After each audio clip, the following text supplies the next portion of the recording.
Hello everybody and welcome back. And now I'm not going to describe the boundary map today because as you can see the whole plot is inside a great big white cat stone wall.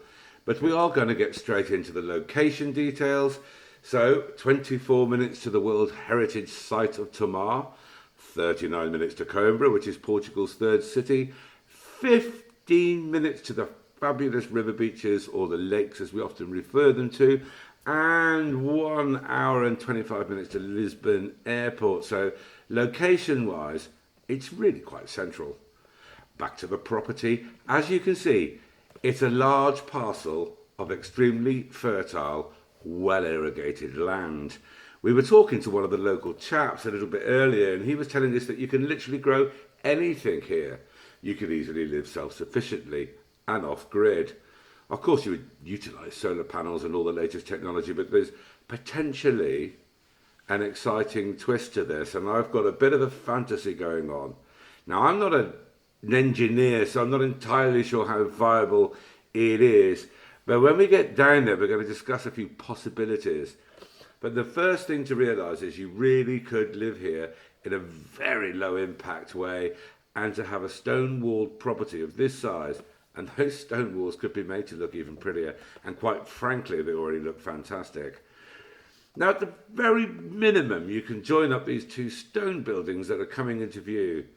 I suspect you could probably do more, get it slightly bigger, but at the very least, a 2 or 3 bedroom bungalow is viable, with an exciting way of generating some power, possibly. As I said, I'm not an engineer, but let's go and explore it together. Hello, good morning. Beautiful sunny day. We've got a particularly special property for you this morning. The main feature of it is the fact that you have a whole water system that runs along this area with sluice gates that goes into the land that runs all along here. And I happen to personally know this area because I come off-roading down here, or I used to.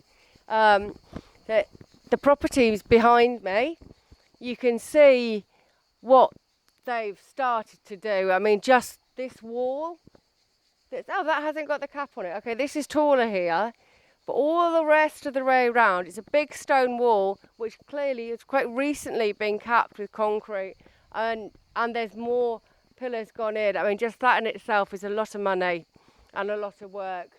And the fact that they've bothered and they've put the pillars in, it's going to look really, really pretty. But just to bring you down this way, just if you go literally follow the wall, there's a track and that will lead you to the river. Now, okay, big brook where there's a lot of rain in the winter. I mean, I go over the bridge in the 4x4. So, and it's a little tiny bridge, and one day I'll wonder if it does in fact snap. But, so that takes you down to the Ribeira. So this water's not coming from there. It must be coming from a natural spring or something further up. And we'll do a bit of investigation about that. But this enormous walnut tree, okay, that's not on your land, but I'm absolutely sure you can harvest some walnuts. So shall we go and have a look in? What we've got the main mill.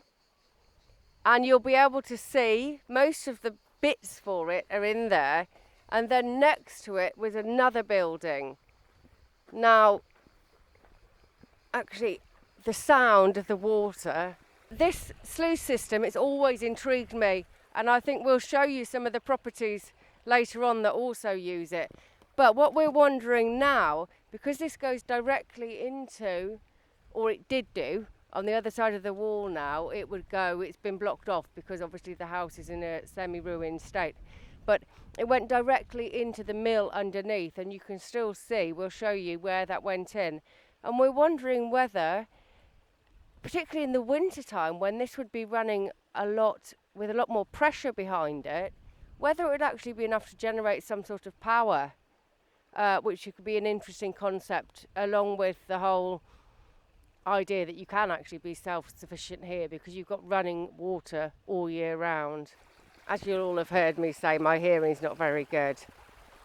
It sounds great. So as we enter these lovely pillared entranceway, and we're going to carry on through So the mill's on my right here.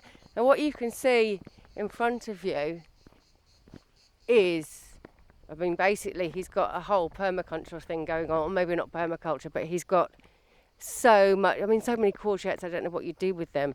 But are you looking at the black pipe coming in? I am. Yeah, okay. So on the other side of the wall, that's where it's joined to, well, I call it a sluice channel, but I'm going to have to No, I think check. a sluice channel's a good description. Yeah, check that's the right terminology. But this black pipe comes in. I've been all the way around the land. I've touched the soil. On the other side of there, it's damp. It's not dry. So it's obviously got something that makes it go all the way around. And within the standing up walls that you can see, there's young fruit trees planted all the way around. I've had a look at the labels on some of them. There's pears, there's apples, there's peaches. I think probably what they do at the moment is like if you remember that lemon grove in Spain, I think they actually just flood the land. Okay. You know, once or twice a day. I mean, maybe less than that. I don't know. But at the moment they'll just flood the land. But you could put a more intricate irrigation system in completely from this pipe work. Yeah. Okay. So. Okay. Well, do you want to carry on round the land and actually have a look? I mean, if someone's let's walk down the courgettes. This is where I went earlier. So actually, there's squash on the right-hand side. And you can just see, so we're nearly the middle of July, and actually, although Paul's just stepped over it, there is a slight channel going around the edge here, which would hold the water. Are you getting, look at this, come on, let's do vegetables. Turn round. I can't turn round. You can't turn round. I can back up. You can back up and you can get these lovely flowers, and you can get the squash in here. And I mean, just like this is going to feed how many people for how long? We've got tomatoes here. Oh my word. Oh, look at those. Can you? I can try. I mean, yeah, okay. Oh, there, yeah. Whoppers. They're just the same colour. But give them, oh, they smell good. We've got more courgettes in there. We've got a bit of cabbage or kale down there. Yeah, Sarah, take a scoop of soil, because that is so, just let it fall out of your fingers. I mean, that is so rare to find. Oh, in I this see. area. Yeah, it is actually. Yeah, you're usually battling with clay. Yeah, you could or put rocks. anything here. Yeah, but it's all been really well prepared. I mean, the colour it's left on my hand, it's all got clay in it. But it's all been prepared. It's all been ploughed over probably about 20 times, or however long someone's been working this land. This whole strip it's a little lane just off the M110. We can't hear anything from the road, but you're really, really close to it. You're also very, very close to Cabassos. And this whole strip, they've always got, there's a series of houses, and they all have these flat land that runs down to the river. And they've always got lots of veg growing. And this is the reason why. So, yeah, as I was saying, so inside the wall, inside the stone, the lower stone wall, there's fruit trees all the way around. And you can see, as you can see from the yellow flowers, he must sell courgettes. I can't. Oh, he's got a very big family who love courgettes. I think they have no choice. You know, you'd sell these, of course. Obviously, between the lower stone wall, it's not really a wall. It has been joined together. It's a row of stones. At least to keep the water in when they flood the fields. Yeah, but also between that and the large boundary wall, there's olive trees all the way around. So, I mean, if I just did a quick 1, 2, 3, 4, 5, 6, 7, 8, 9, 10, 20, 30. You've got about 30 olive trees here. Yeah, good olive trees. Yeah. Healthy olive trees. Yeah. So, are you coming back round to look at the property? Yeah.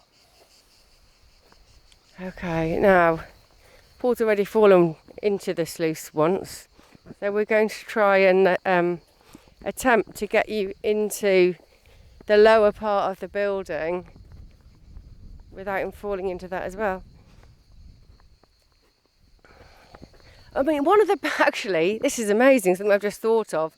One of the things you've got here is you've got running water, and you won't have an issue with damp, unless, of course, you ran it back into the property to try and generate power. I think you'd have to do that separately if you wanted to try that, because at the end of the day, you always want to keep water away from the underneath of your house, don't you? Yeah, I mean, if you are going to join these two properties up into habitation, then I'd probably have it just and above the ground where the habitation is, because of that brook.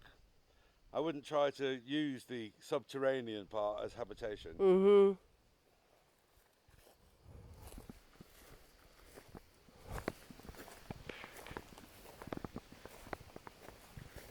And the shade from that great big walnut tree, although it's not yours, it's very handy. And this stonework here, now actually, or I'll just pop in and show you. This used to be a door, been blocked up.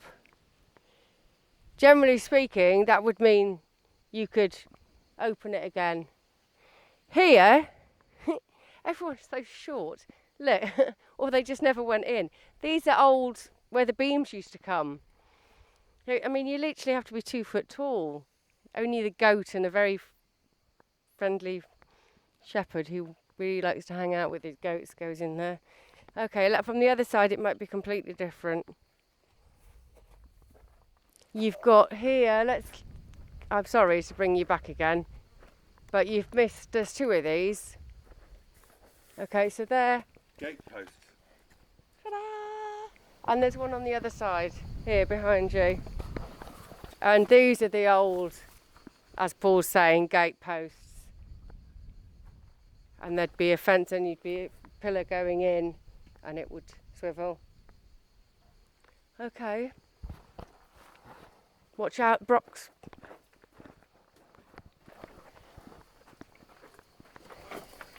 Oh, you're just following. It's okay, carry on. Oh, Paul, trying not to get in the sun. Okay, so down here you can see all the stone walls. And if you were to make a family home from this, you'd have to use all of the square meters from both of these buildings and perhaps a little bit more of it as well. Do you want to climb up here and just have a look in? Because that's where the water goes into the mill. Yeah. Handy piece of scaffolding.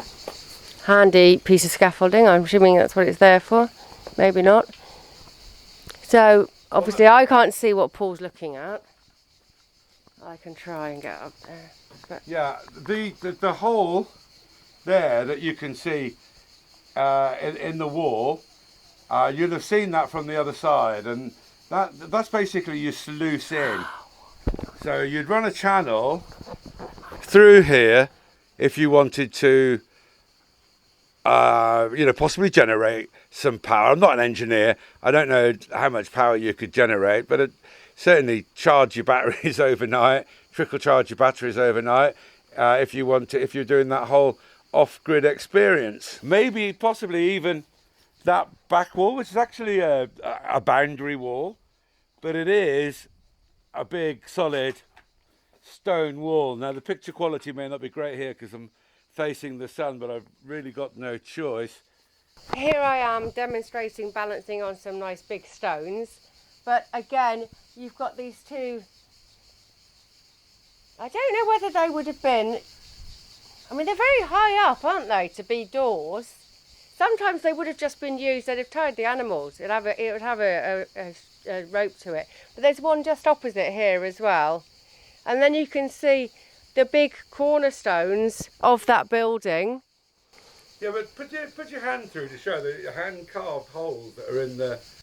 Yeah, I mean there are. There's 4. There's 2 here, and 2 as you walk in the entrance between the properties, which I think we showed you a minute ago. If I come over here, now it's a little bit difficult for access, but you've got still very solid stone walls going on here in each of the buildings above, well, above and below in the case of the mill house, which we'll go and have a look in a second.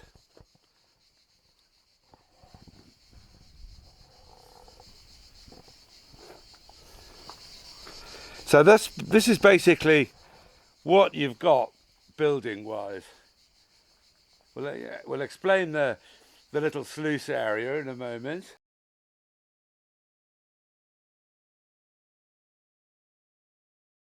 Now bear with me just a second, there's something I want to show you just around the corner here.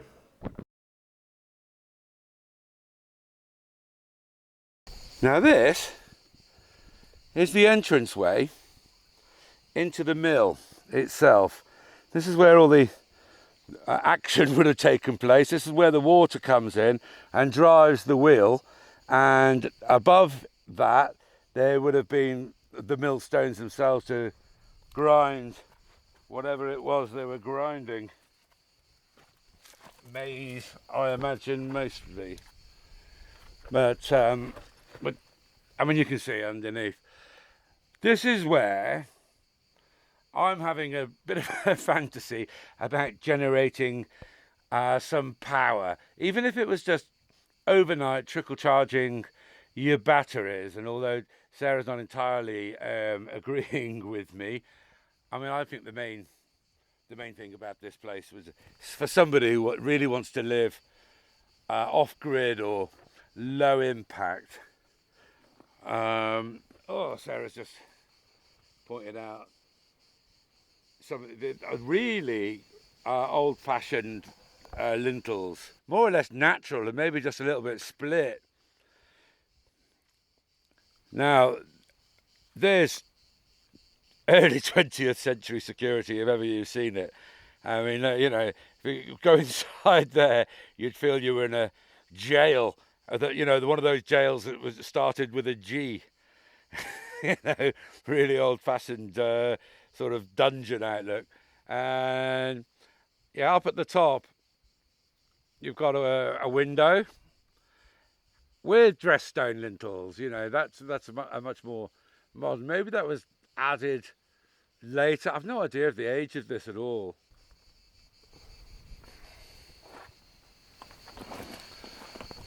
I've no idea what that is. Do you know what it is, Sarah? No, I just thought it was a rather interesting shape, and it's not there by accident. No, that's been carved in. Absolutely carved in for a reason. Yeah, but I've no idea why or what it's for.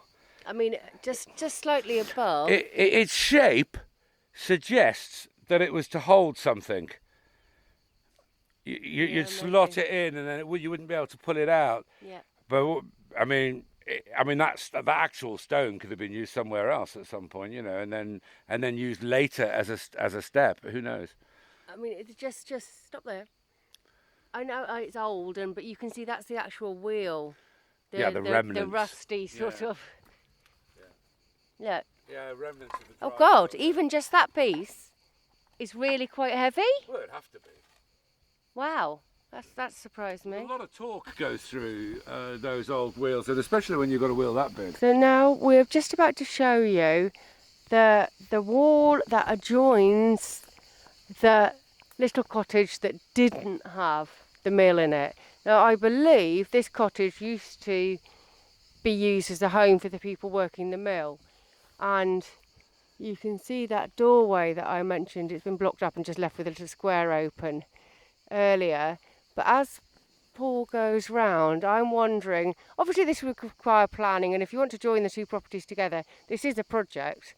Oh, for sure. But could be absolutely stunning. Can you imagine if you did the whole, let's say you came out sort of 4, 5, 6 metres along the whole length of these properties, and did something in wood and glass with all the stone behind you. Yeah, build a great big conservatory on the front. Big conservatory. Yeah. And then if you keep going round, Paul, you can see the boundary wall in the distance, and then you would be looking out onto your beautiful, enormous vegetable garden with a row of olive trees surrounding it and that beautiful wall behind it. Yeah, I mean, Nothing. this could be a magical place to live. Really, really nice. So you might, I'm just going to say it, you might look at the advert and think, gosh, that's a little bit expensive for 2 small stone ruins. The mill is 50 square metres, and I have to check the documents on I think it's slightly smaller, the other building. But You might say about the expensive part of it, but to buy a plot like this with a wall, a stone wall, built all the way around it, isn't cheap in itself. And then you add in the water, the constant water source that's available. The fact that you can actually build here at all is only because of the existing buildings. You'd never be able to do it otherwise. So no, it's not expensive at all. no, and you've got also, just to mention the wall we're talking about. The wall's taller than me, so it's completely private in here. We are in a large walled garden. Okay, so as promised, we're going to end the video with an external view of the entire sluice and a sluice gate. Now that is how the locals control the access of the water onto their land. And you can see the ditch going up there, and that's how it's all done. So please like the video and subscribe to the channel.